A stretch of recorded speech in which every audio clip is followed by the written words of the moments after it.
Hey guys, welcome back to the channel. This is going to be a Q&A because we've been getting so many questions through emails, Facebook, Instagram. It's been awesome. Obviously keep sending them through because I will try to answer every single one of them, but I thought there were some pretty good questions that are generically coming through and a lot of people are asking them, so I thought I might just get on top of them. What I'll do is I'll actually put down in the description or just on the post on social media all the questions that I answer, and there'll be a timestamp next to them so you guys can just skip and go to the questions that you're interested in hearing, and that will just be a much easier way to actually get the information that you guys want and get the questions and the answers that you guys need. So let's get into the video.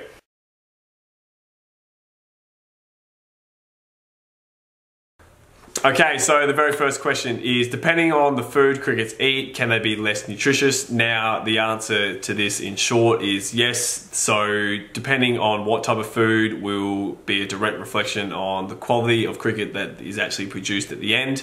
It kind of goes back to the overall arching rule, you are what you eat, and the same applies for crickets. Now, we use crickets because they are so easy to grow, which is one of the benefits of farming crickets, and they also do just have a naturally high nutritious profile. So between the protein, the calcium, the iron, they have a B12, all essential amino acids.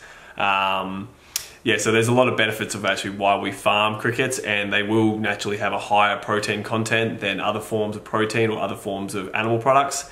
So yes, in short, depending on what you eat or depending on what the crickets eat will be a direct reflection on their nutrition profile. Next question is, how do we separate the babies from the adults? And this is a really simple way of doing it, and this is the best way that we've found. You have your adults in one bin and you put the breeding soil in, and after they've laid their eggs into the breeding soil, you take that out and put it into a separate container altogether. And then after they've hatched, you don't combine the containers, you don't try and mix containers together, you just let them live out the rest of their life in that one container. And we found that's the best way to just keep the adults and the babies separate, and the crickets won't jump out of their containers either because it's quite a slippery surface. That's actually a question that we've got later on, so I'll get to that later. But yeah, that's how we separate our babies and our adults.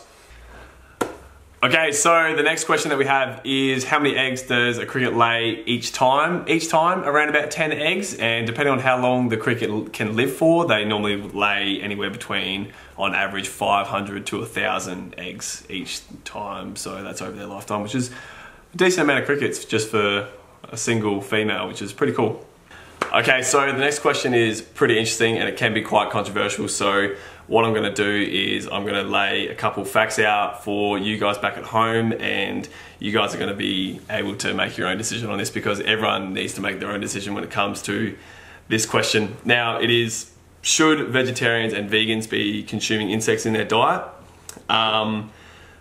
First things first is, if you are choosing to be a vegetarian or a vegan for sustainability reasons, and then you should probably also consider having insects in your diet because they are a great way to have an impact on how the world functions and how sustainable the food is going in the world. So if you care about the sustainability of the earth, then you should also consider eating insects.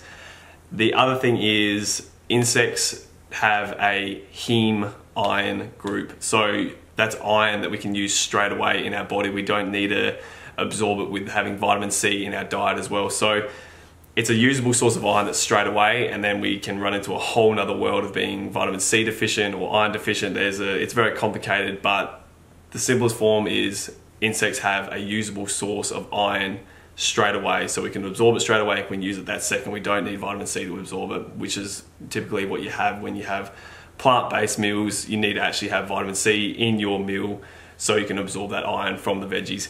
Now, the next one is B12. So a lot of people have B12 deficiencies who are vegan and vegetarian, mainly not so much in the vegetarian option, but it can be seen sometimes. But with B12 in vegans, it's a big issue. So what actually happens there is they don't have any animal products in their diet. So if they're not taking a supplement, then they go into a B12 deficiency, and they can't make DNA in their body anymore, and that's a big issue. So with insects will provide that B12. It's also a natural form of B12, so they do synthesize B12 from cyanide, and that is a bit of an issue because they're not really sure about the long-term effects of cyanide. So it's cyanide cobalamin, which is the chemical form of B12, and they're not really sure about the long-term effects of that being in your tissue. So there are some issues around the synthesized B12. So if you're looking for a more natural form of B12, then insects can provide that. The other thing is insects are actually getting put on a lot of vegetarian and vegan cafe menus across the world. I'm seeing a lot of them pop up in Germany mainly. So that's another little factor there that you need to also consider. The last one is, what is the earliest form of a herbivore? And this is something that I've thought about a lot. So when we were hunters and gatherers back in the day, we normally see photos of these images of like caveman style diets where they've gone out and caught, or they're chasing like a lion or a tiger, or they're chasing a deer to get some meat. And that to me doesn't really make any sense, because that is quite dangerous. Like if I had to go out and survive as a paleo diet or a caveman diet, like I'd probably just choose to eat insects because it's just a safe way and they're easy to catch.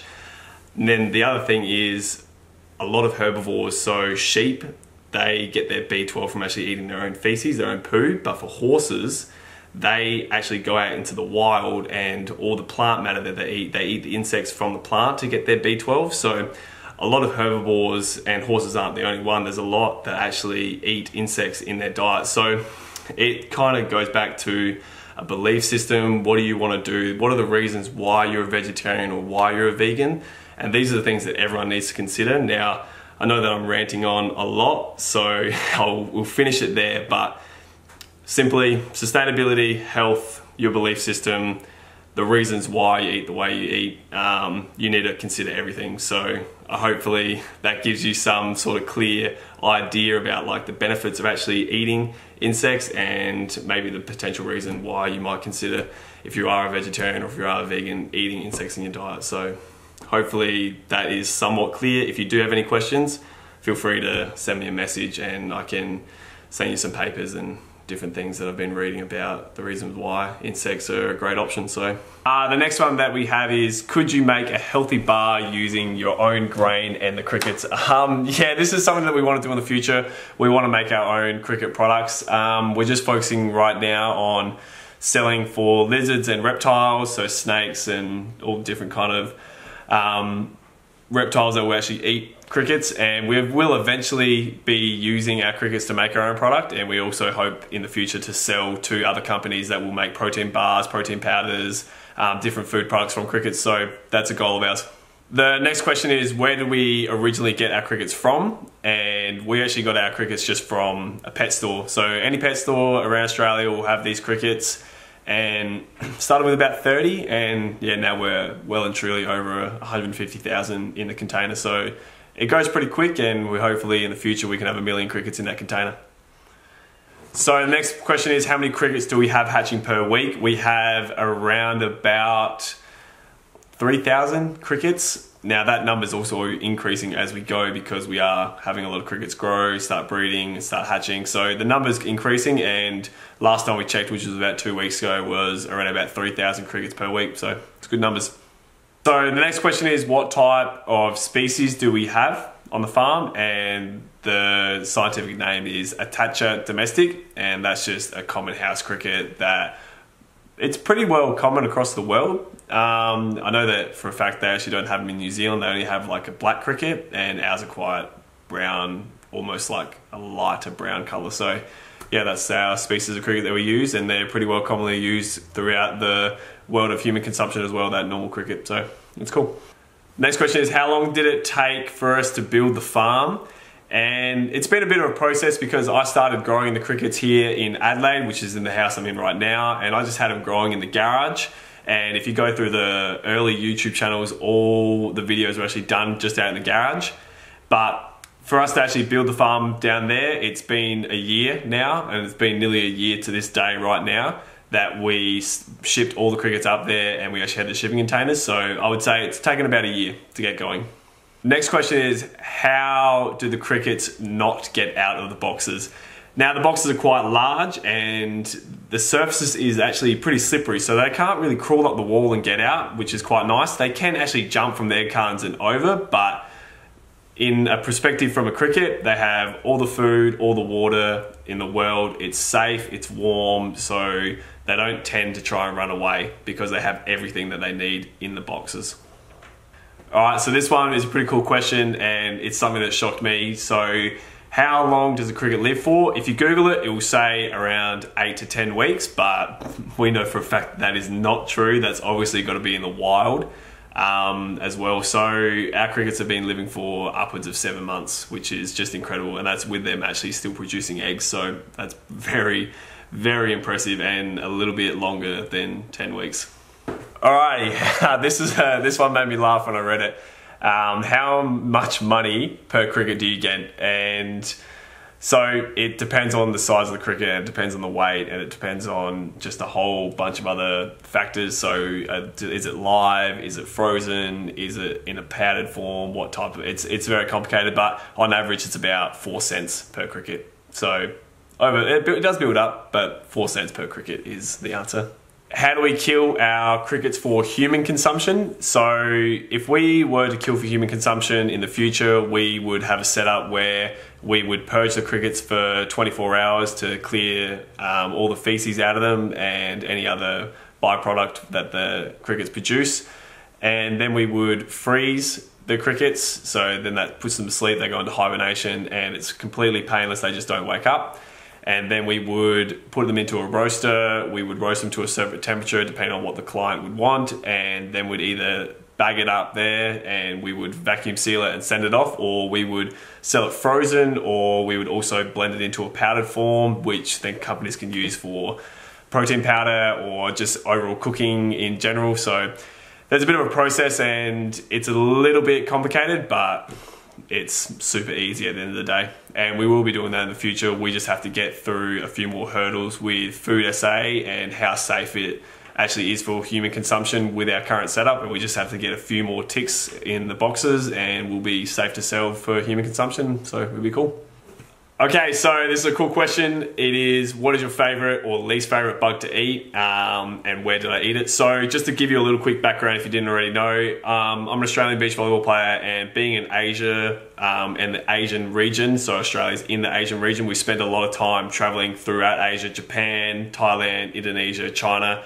And through there, that's one of the also reasons, and also one of the huge factors why we started growing crickets, is because me personally, I've seen a lot of it through Asia. And so my favorite is without doubt a cricket or a mealworm. Those things are insane. My least favorite bug to eat, I haven't really found one that I've gone, don't really like it. Maybe like a water beetle, something quite large, like water beetles can be massive. That's probably my least favorite bug to eat, but in terms of where I ate it, you eat a lot more bugs throughout Thailand and Indonesia for sure. And then if you head to China and you head to some of the markets, they've just got a whole range of insects and bugs that you would never probably see here in Australia. So it's cool. It's a really, really cool world out there. Next question that we have is, have you ever seen or bred an albino cricket? And the answer is yes.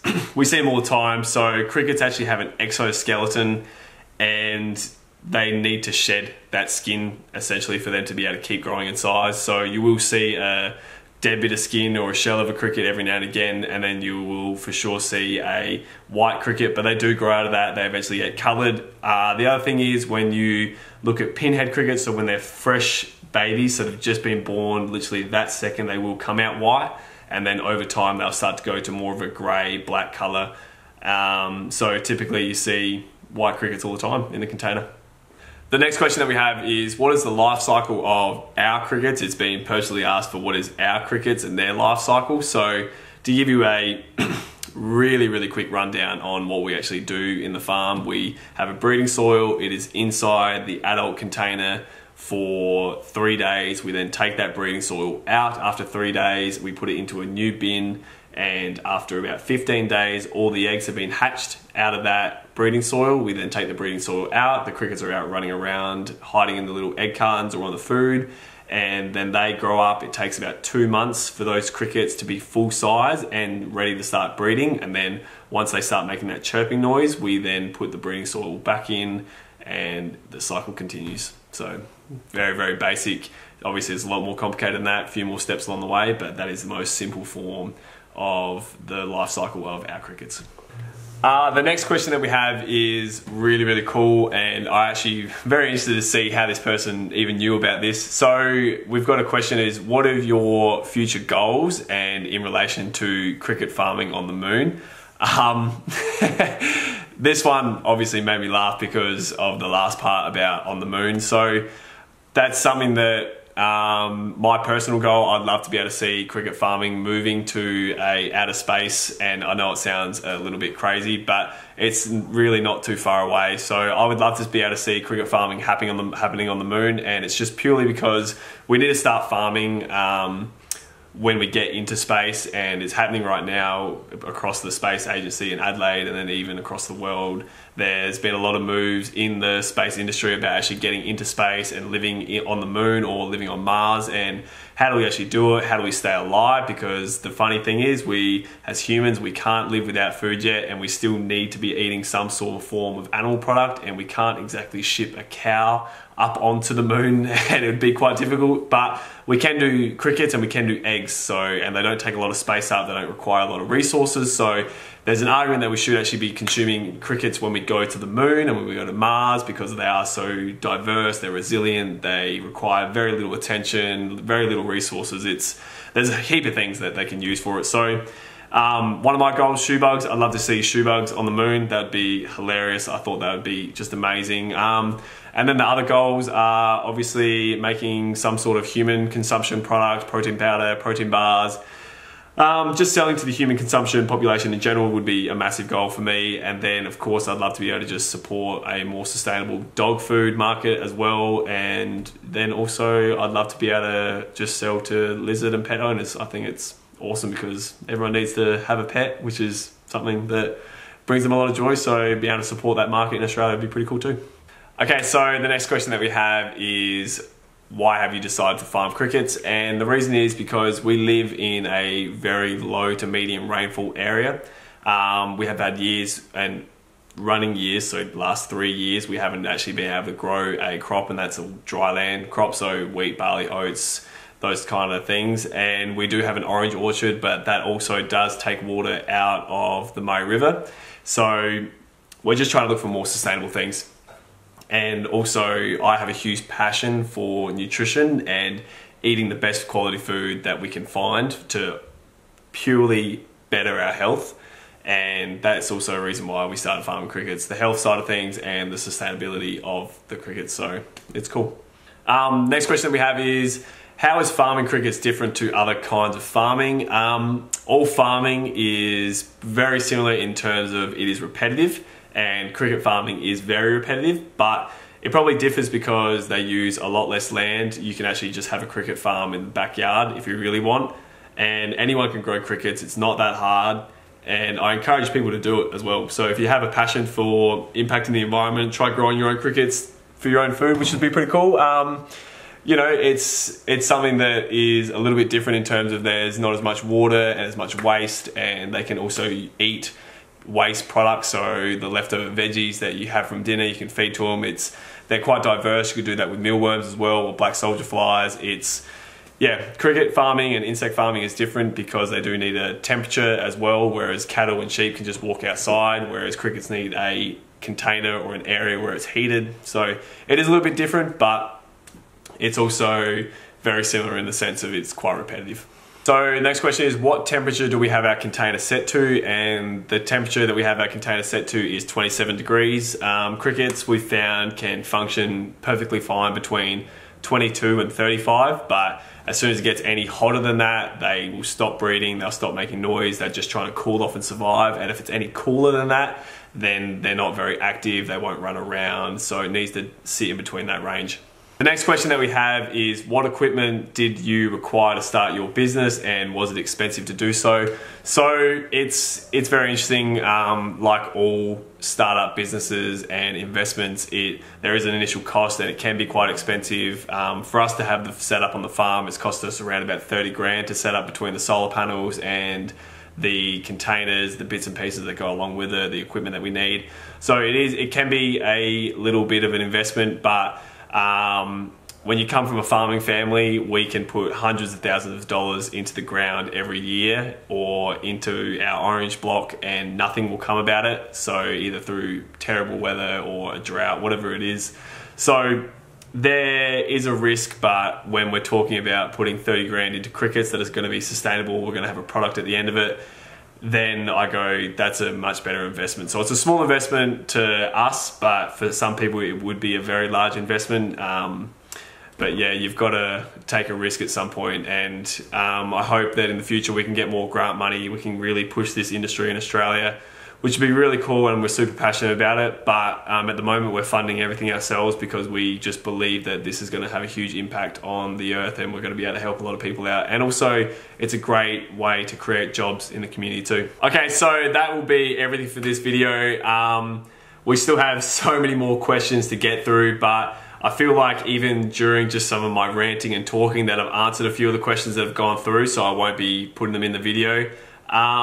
If you do have any more questions, feel completely free, and I actually encourage you to send us an email. So that one is just schubugs@gmail.com. I would also encourage you to either go on Instagram or on Facebook, and that's just, the handles are just straight Schubugs on both those social media platforms. Send us a message on there or comment below on the video, and you can also find us if you're watching this on YouTube. So comment below on there if you have any questions. I will 100% be replying to every single question and every single person, because that's just something that I believe in. We want to try and make this industry bigger and better in Australia and also across the world. So to be able to do that, we need to have an open communication between everyone and honesty. So I really encourage you guys to send me a message, talk about cricket farming with me. I love this stuff, and yeah, we'll see you in the next video. So good luck with your cricket farms. Bye.